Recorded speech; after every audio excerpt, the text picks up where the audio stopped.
Hi guys, welcome back. So మనకి ఈ సమ్మర్లో ఇన్స్టాంట్గా ఐస్ క్రీమ్ కావాలనిపిస్తుంది. సో మనకైతే వెంకటరమణ కాలనీలో భోలేనాథ్ కుల్ఫీ అని కిరణ్ హాస్పిటల్ ఆపోజిట్లో ఉంటుంది. మలై కుల్ఫీని reasonable price 20 rupees only, and it's our favourite. So taste అయితే నెక్స్ట్ లెవెల్ ఉంటుంది, ట్రై చేయండి ఒకసారి.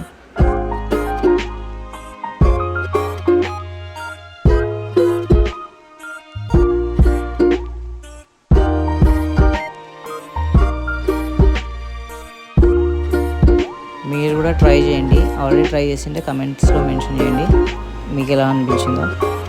కుల్ఫీ అయితే తిన్నాం, చాలా బాగుంది. And back to home. నాకు మాత్రం బైక్ ఇవ్వడు అసలు. ఎన్నిసార్లు అడిగింటాను స్కూటీ కావాలని. ఎందుకు నన్ను నమ్మడానికి అంత ప్రాబ్లం నీకు? నువ్వు నిజంగానే క్వశ్చన్ అని అడుగుతున్నావా రాధిక? అవును టిల్లు,